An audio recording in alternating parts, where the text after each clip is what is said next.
Hey guys, what is going on? So on this video, guys, what I wanted to do is I wanted to share with you some of my newspaper clippings from the Wall Street Journal. I do collect. I have some Wall Street Journals that are complete, but for the most part, I do have a lot of newspaper clippings, just where I just cut out a certain story that interests me from the journal. And they go as far back as 2013 for the most part, but I do have some that are from the 90s, like 97. I want to say like 97, early 2000s, 2003. But for the most part, it's from 2013 forward. So that's a value line, by the way. That's a value line report. It's not the, so these are my first two here. Jeff Immelt, who ran GE, up until I believe like 2020. And this is a story about him. And these are from 2013. This is just a continuation of the article we saw. And this is CBS experiments with web options. This is from 2013. And then we have GM raises 4.5 billion in private debt issue. So GM raising some money there. GM at the time, guys, was called Government Motors because the government had bailed it out. Everybody was talking about how good of an investment it was. It turns out that if you look at a 10-year graph of the returns that you got from GM, being an investor in GM, it wasn't really good. As of late, they are buying back shares, so that's helping investors a little bit. But for the most part, GM in the last 10 years would have been a bad investment. Nissan article over here. And then we have BP, which is British Petroleum, plans buyback worth $8 billion. Oracle of Tampa is a rare breed. So I guess that's another, instead of Oracle of Omaha, he's the Oracle of Tampa. British Petroleum buys back a little investor affection. Sears turns in a loss as revenue falls. So this is back in 2013, guys. Sears had already been taken over by ESL Investments and Eddie Lampert. And it was just a disaster, guys. Eddie Lampert pretty much destroyed that company. He himself, I think, made a lot of money, but ultimately he just sold off the assets of Sears, guys, and Kmart. And so he made out okay, just as often happens with hedge fund investors. They make out okay, but they destroy the companies. So that's Sears. What happened? That's an article on Sears. It's unfortunate what happened to that company. And then we have Disney goes big in China. So Disney's investing in China back in 2013. This is actually from 2015. Article from 2015 LA Times. This is more just political stuff from back in the day, back in the 90s, I believe. And then we have some political stuff, an article on LBJ from the book by Robert Caro's massive biography on him. And some Mexican politician propaganda or flyers. And then we have columnist for Barron's turned phrases stocks. Turned phrases stocks. So Alan Abelson, a former editor of Barron's, it's an obituary. He had passed away back in 2013. He wrote an influential Wall Street column. And then this, Japan tariffs on U.S. steel, joining with EU in trade disputes. So this is just economics news from the nations. A penny director faces opposition. This is actually, guys, when Bill Ackman had brought in what was his name? Johnson.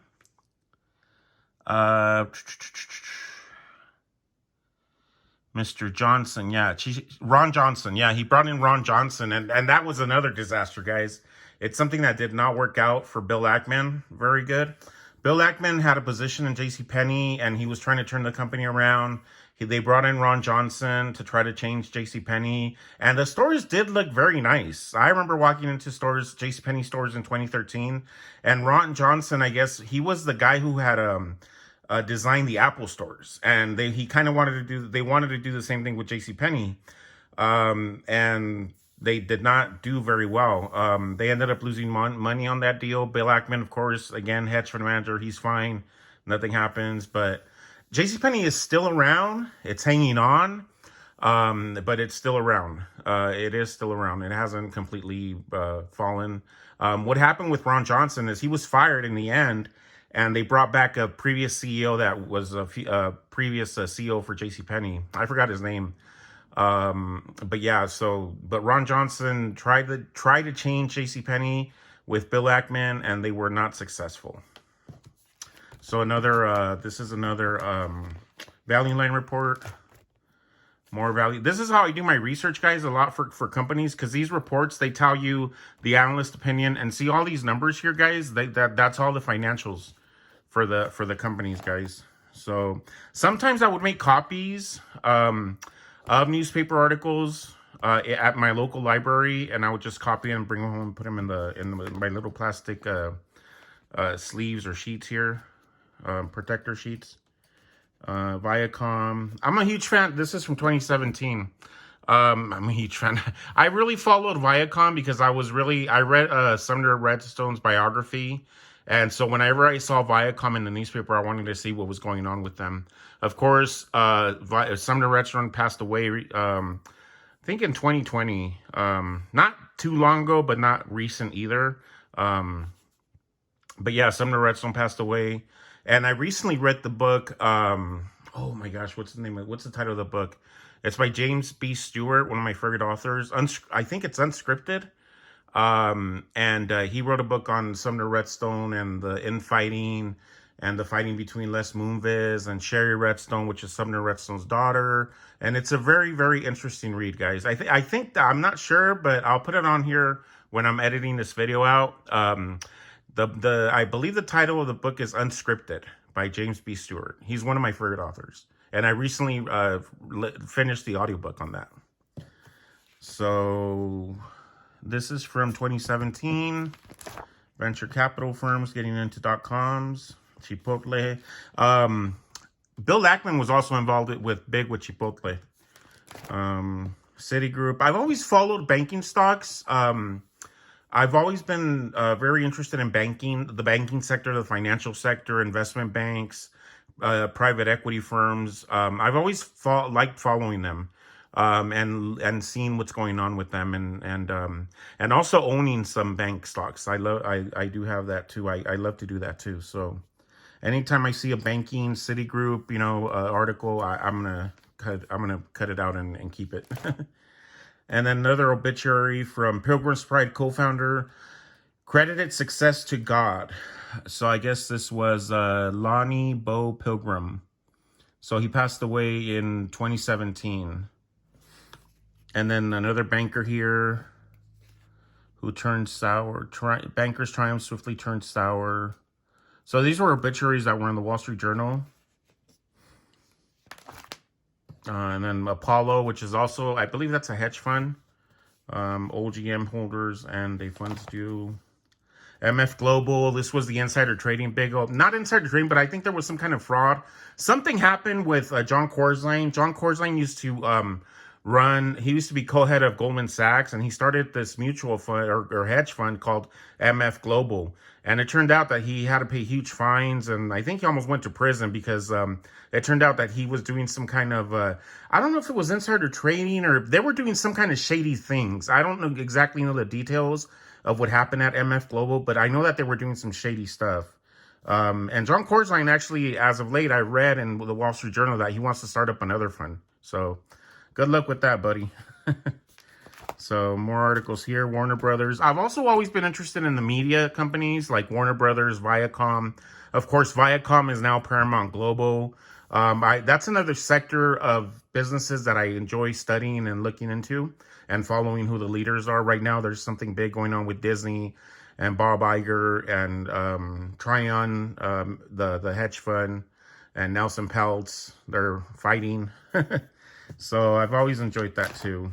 Sony article, the SEC's low burden of proof. These are really, really cool articles. They're op-ed pieces in the Wall Street Journal that are really, really cool to read. Something on the Madoff scandal from back in '08. The Federal Reserve, federal revenue surge won't last.